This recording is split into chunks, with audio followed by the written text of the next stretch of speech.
Turabasuhuje bakunzi ba radio Ikamba, nige Jean Paul Ntagara ubasuhuza kandi wifuriza ibihe byiza.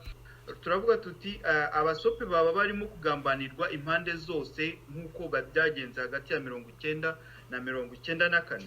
Iyo mvuga ngo abasope ahangaha n'abahutu n'abatutsi babaga mu Rwanda ku itariki munsi itariki ya mbere y'ukwezi kwa 10 1990 inkotanyi zitera. Abo bantu intambara irangiye muri 94 biswa abasope kubera ama situation twagiye tuvuga ni abasope icyo gihe biswe batyo kubera nyine situation ruhererekane nagiye mbisobanura mu biganiro bitandukanye. Abenshi turi kumwe hano barabyumvise. Noneho tukibaza tuti baba barimo kugambanirwa nkuko byagenze hagati ya 90 na 94. Hagati ya 90 na 94 habaye ibintu byinshi mu Rwanda, cyane cyane byarebaga nyine abanyarwanda bari mu Rwanda icyo gihe. Ibyo bintu byabaye cyane cyane by'ubugambanyi, harimo ibyiswe power, harimo genocide, harimo ubwicanyi. Ibyo bintu byose byagiye biba, hari aho byagiye bituruka, hari n'abagiye babizana. Navuga yuko abaturage basanzwe bativanze muri ibyo bintu bagambaniwe bagategwa imitego. Ngiye nyamunda kubisobanura nkavuga ni bamwe mu ntera hamwe cyangwa se bamwe mu bahutu baratezwe imitego yo gukora genocide. Nabo bumva ko umwanzi wabo ari umututsi araza baramwica, n'umwana n'uruhinja n'kimuga kitwaye nibakibabarira, bumva ko barimo kwikiza umwanzi. Uwo mutego wa mbere uburaje. Umutego wa kabiri ujya ku batutsi. Abatutsi mwema irajya bisobanura neza, baravuga bati turakwereka isura y'umuntu kabiri gatatu yifate mu mutwe n'abahagaze hariya ugenda umushinja uvuga ibyo yakoze n'akagatenge kabo cyangwa kagashanana biteraga shinjagira tujye gushinja. Ibyo mwema asanzwe bisobanura. Abatutsi bamwe nabo bishora muri ibyo byo gushinja bagenzi babo banababishyira, kuko tuzi neza ko abantu benshi bafunze abenshi babeshyerwa mu manza, kandi abakoze ahubwo genocide bo bicariye hariya. Aho rero hakaba harimo undi mitego nyine yo muri ayo myaka navuze haruguru. Umuntu yagenda abona n'izindi ngero nyinshi, zagiye bigaragaza ko abantu bagiye babatega imitego, bakabeshyerana, bagahemukirana, bakaregana, kugeza naho tugeze uyu munsi ko abanyarwanda bishishanya ku rwego rwaho umubyeyi n'umwana batavuga rumwe, ku rwego rwaho umugore n'umugabo baregana, ku rwego rwaho abavandimwe basangirira mu kabari, barakoranye igisirikare, baragiye ku ikosi imwe, barakubitiwe hamwe, barambariye hamwe imyenda icitse, barasangiye imvungure, baganira mu kabari, umwe akabivamo akajya kuvuga ati twaganiriye ko tugiye guhirika ubutegetsi, umwe yanyumvishije radio runaka, undi ambwira ko ibi gatsiko kagiye kuvaho. Ibintu nk'ibyo ngibyo, ibyo ngibyo ni ibikwereka nivo cyangwa urwego abanyarwanda bagezeho mu buryo bwo kubana no mu buryo bw'imyumvire. Hari umuntu wansekeje mu minsi yashize, turimo twibaza tutariko kuki abana b'iki gihe, abasore b'iki gihe batarimo baririmba indirimbo nk'izi za kera twumvaga. Ya ndirimbo n'uyu munsi wumva ya Rugamba, ya ndirimbo wumva ya Karemera Rodrigue, ya ndirimbo wumva ukumva n'uyu munsi kiri wayumva ukumva gukozeho. Noneho umuntu arambwira ati ahubwo ibaze ese impamvu baziririmbaga gutyo abantu bakaba bakizikunze n'izi. Ambwira ati nuko baziririmbanaga urukundo. Abanyarwanda ba mbere ba kera bari bafite urukundo. Abantu b'uyu munsi indirimbo n'ugushishura bakakikubita hariya, nta rukundo rukirangwa mu Banyarwanda. Abanyarwanda nta rukundo bagifite. Umuntu yarazaga akakuririmbira na Habyarimana tuzaguherekeza, igikorwa cy'umuganda bakakiririmba, igikorwa bakumva ko nyine ari ibyabo. Ariko ibi bintu byose byabaye nkaho ari ibintu byo gupirata, ibintu bimeze nko kuvuga ngo mbone bukeye noneho ubuzima bukomeze. Reka rero no kwizimba mu magambo nsobanura ingingo, nikambahe namwe umwanya ijambo nkuko twagiye tubigenza. Turahera kuri ijambo, ntataza kongera kuvuga ko namwibagiwe, ubwo ntacyo usoma noneho urahita usesengura ingingo. Ijambo ni ryawe bwana Jabo. Mperehe ngeze hehe? Mu by'ukuri twagwiriwe n'ishyano cyane cyane twebwe twabaye no muri FPR, twakoranye na FPR, turi abayoboke bayo twagize za participation muri rugamba wenda ndivuga sinzi uko abandi bavuga ariko jewe iyo ntekereje yuko nabaye muri FPR numva mfite isoni bitewe nuko icyo nagiye kwiga ku rugamba sicyo nabonye mu byukuri FPR ni imwe muri za organisation zifite manifeste nziza cyane yubatse neza zifite ndetse n'inyigisho nziza ariko baratubwira ngo ni ugutera igipindi ntumenye ngo igipindi ni iki twumva ko igipindi ari ibintu byo gukonvenka ari gukora mobilisation mu buryo ucengeza amatwara ku buryo umuntu koko ayumva ariko uko ubu umuntu agenda asubiza amaso inyuma twamenye ko igipindi nyine ni ukubeshya abaturage uretse ko hari akantu ndi ku kosi y'abakada icyo gihe mu gusoza twigeze gutembera byo gusoza nyine badutembereje aho bari bakambitse umwe mu batwigishaga wari ubu ndakeka ari major batarazamutse Rutaremara Gilles namubajije akabazo tugenda gutya mu nzira twari tuvuye mu masomo batubwira ukuntu bazubakira impunzi zose ndamubaza ariko se koko biriya birashoboka muzubakira impunzi zose nyine abantu bazahunguka iyo budget izaboneka bati biriya ni igipindi tuzabaha amahema bareba aho bari no kuzabaha amahema bagareba aho bayashinga ni igipindi ntabwo biriya byashoboka urumva rero nk'icyo kintu abantu babayemo ariko kubera ko wenda mu biro nk'ibyo ngibyo twumvaga ikihutirwa ari cyo twitaga ko ari ukubohora igihugu hari ibintu bimwe na bimwe tutahaga agaciro ariko ibyo twabonye nagahumanwa mu by'ukuri nk'uko rero iyi ngingo ibivuga kanongere nyisome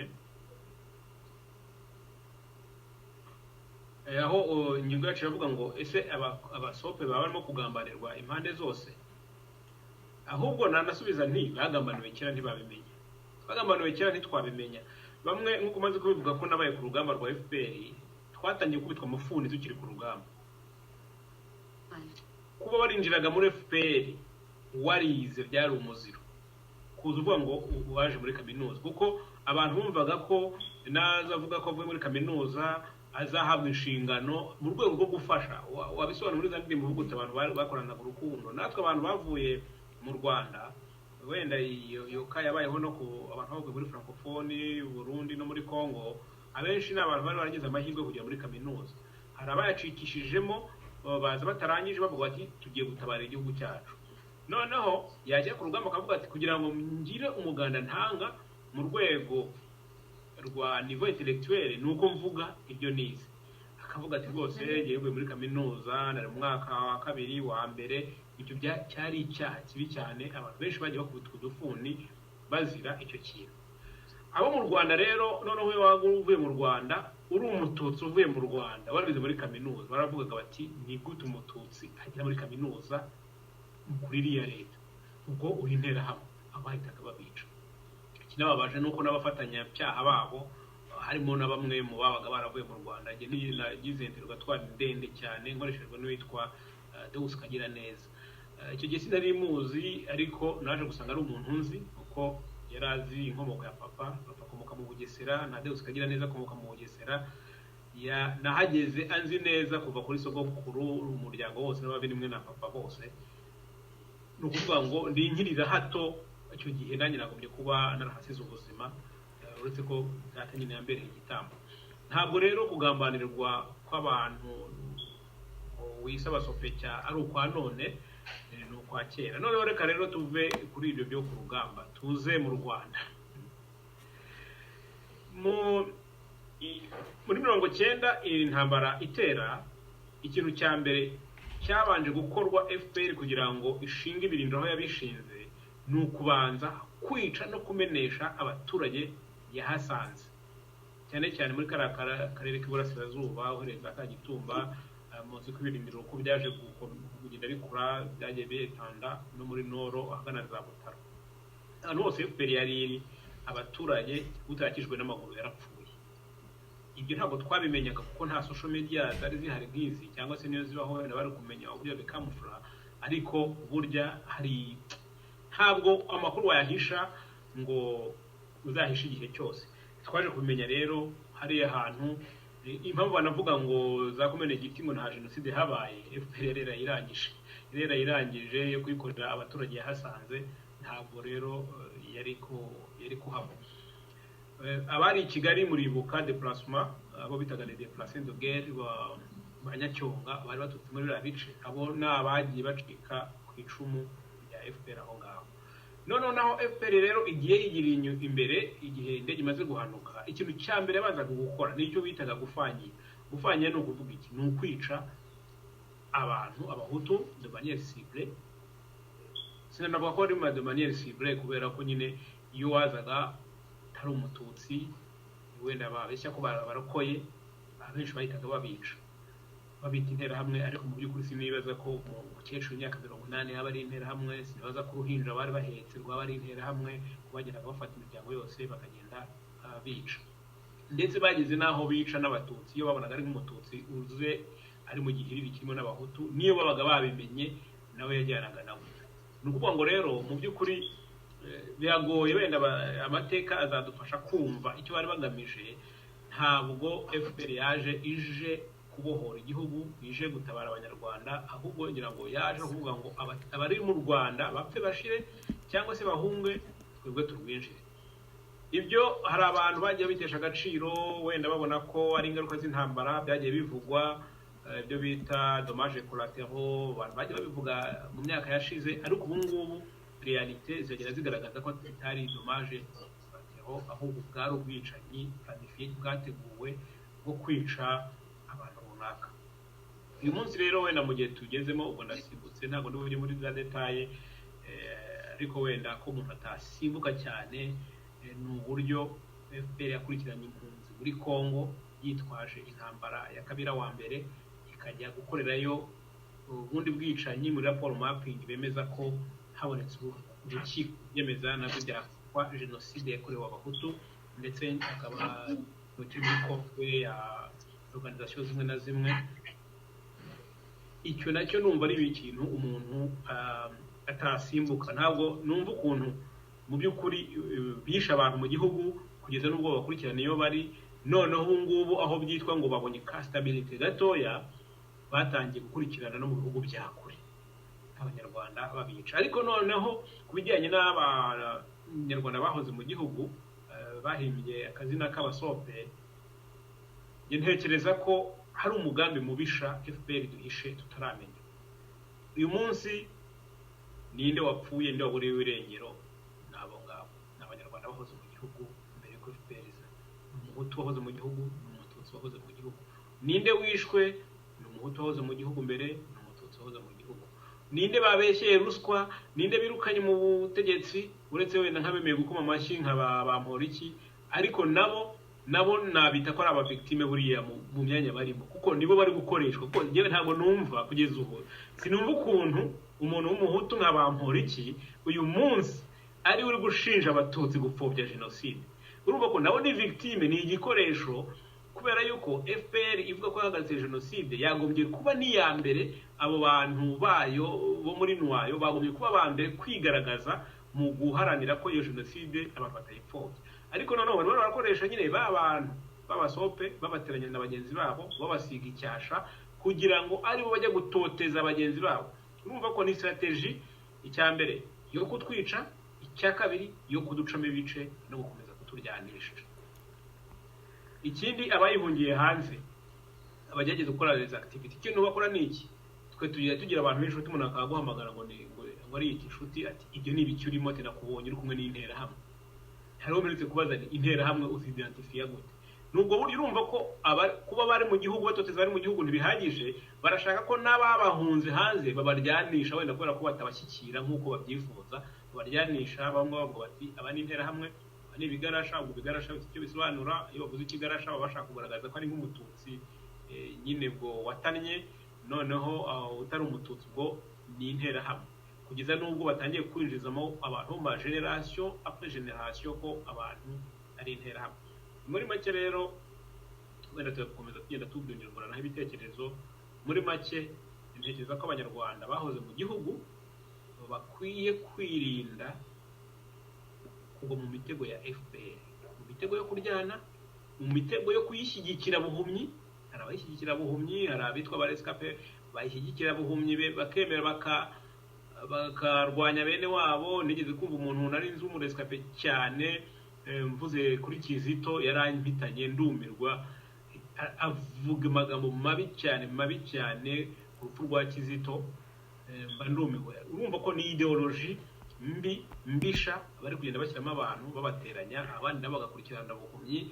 Abo barescape umuntu yababurira akavuga ati mwibwo mu mutego nyaboneka, nk'uwo abantu bamwe na bamwe bitaga abahutu baguyemo, bagwa mu mutego w'interahamwe. Uyu munsi ikintu gikenewe nuko abanyarwanda b'ingeri zose babasha kongera kunga ubumwe, ariko babandi bagize banyurutwe runini batarengwa n'imijugujugu aribo batwebwe bahoze mu gihugu, tukareba uburyo twagerageza kongera ubumwe bwacu bukabaho nk'uko bwahoze mbere. Ku ngoma ya Habyarimana ntabwo ibintu byari shyashya, ariko nzahora mbisubiramo, nta bugome nk'ubwo mbona kuri iyi ngoma nigeze mbona ku ngoma ya Habyarimana. Icyaje kugira wenda kubirogoya ni jenoside yabaye, noneho bituma n'ibyiza twagiye tubona, amahoro twari twifitiye, uburyo abantu bari baturanye ku misozi bibaniraga neza, bashyingirana, batwererana.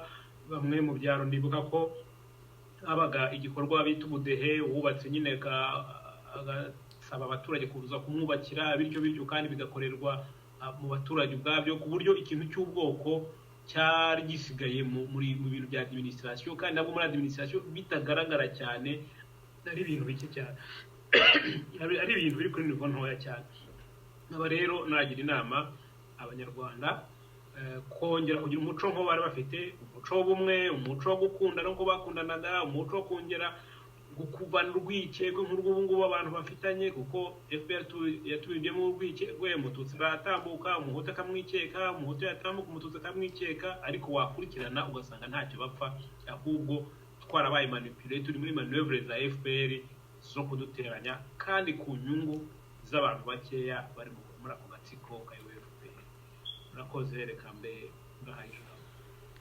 Urakoze cyane kuduciramo ku mateka no kudusubirira inyuma gatoya n'imbere yewe icyo gihe uko byari byifashe. Ndumva ibintu uvuze birivugira, birisobanura, nta kintu nabirenzaho, ntabwo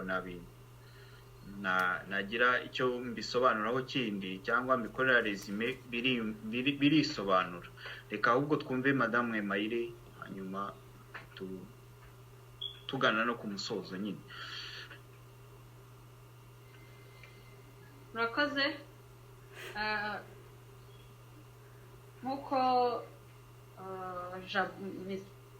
Jabo abivuze, abantu FPR muri iki gihe mbega iragaragaza kugira ngo igume ku butegetsi nuko yaba ifite abasope rero ni target from before, nkuko mbere muri za 90 kugeza 94 ari bo bari target. Icyo gihe umututsi niwe mbega wari byose, ariko byose ni umupango FPR yakoraga kugira ngo abantu bamwe babe barangana.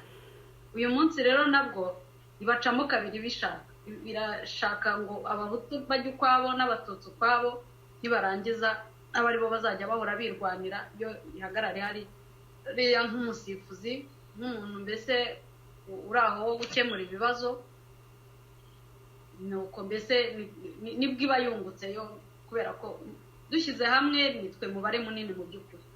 Kandi n'abantu bahura n'ibibazo bikomeye muri kiriya gihugu nabo ngabo, kuko nibo batoya, nibo batagira kivugira, nibo batagira generali nka pare, nibo mbega nibo babwira ibyo babwiye byose bakabyemera. Abandi abo bene wabo utagendanye nabo banamugirira imbaraga nyinshi cyane, kumwereka ko icyaha yakoze kitababarira, bakamugarura vuba. Nahoze kare ndeba aho bavuga wa munyamakuru wavuye Uganda yitwa nde, Gatanazi asura ngo abantu batavuga rumwe na leta, ibintu bikorwa n'abandi barabikora rwose, ariko kuba ari gatanazi uri kubikora ni icyaha gikomeye, ni ikintu mbese rega utagiye kure ngo uvuge ngo yenda ngo nimbivuga ngo barambwira ngo zana ibimenyetso, ariko mu by'ukuri iki bintu bibera hariya ni ibintu biri clair. Umuntu uhigwa ni umuntu wabaga mu gihugu, umuntu uhangayikishijwe ni uwabaga mu gihugu, n'izo nkingo bagiye kuzitera babaga mu gihugu, ababo bashobora kuzababwira bati inkingo mwebwe mugende kwa muganga wabuzuriza ibiforumire ariko mwaziteje, nimurangiza mwitahire ntibagire izo babatera. Ibyo bazabikora rwose ngendishu, ariko umuturage we bazarumutera rwose neza nk'uko bagomba kurumutera, agende yipfi ntanapfa amakuru bayahishe, uzahimba ibindi bintu byamwishe. Mbese umusope hariya arababangamiye, space ahagazemo barayikeneye, ni umuntu ugomba ubundi gupfa mu nzira imwe cyangwa iyindi. Icyo bashaka ni uko yenda batabishinjwa, ariko imipira y'umusope rwose nta kintu batwaye, nta na kimwe, kuko igihugu nubwo bo baterura ngo bavuge ko ari gitoya cyangwa ikirahuri cyuzuye, ariko ikigaragara ni uko hariya harimo umukino wavamo ngemo. Ni ukuvuga ngo ubutaka, niyo urebye uko batwara ubutaka bw'umusope, ni kuko ni nawe ubufite. Barabutwara kubera iki se? Barabutwara kugira ngo ntabwo babutwara ngo barabuterura babujyane, ni ukubwambura umusope wavuye hanze.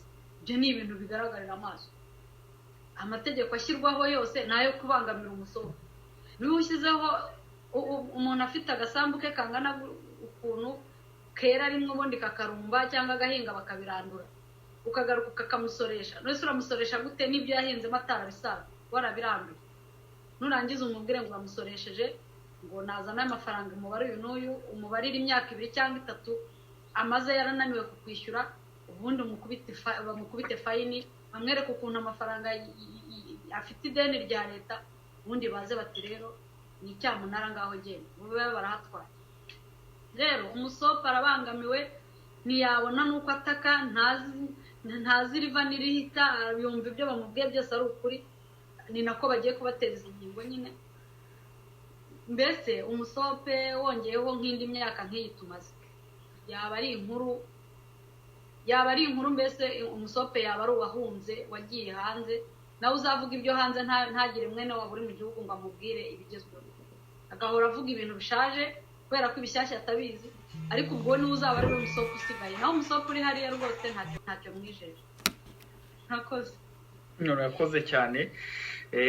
Reka nawe ndumva message yawe yumvikanye, kuko cyane uravuga ibyo numva, uravuga ururimi numva.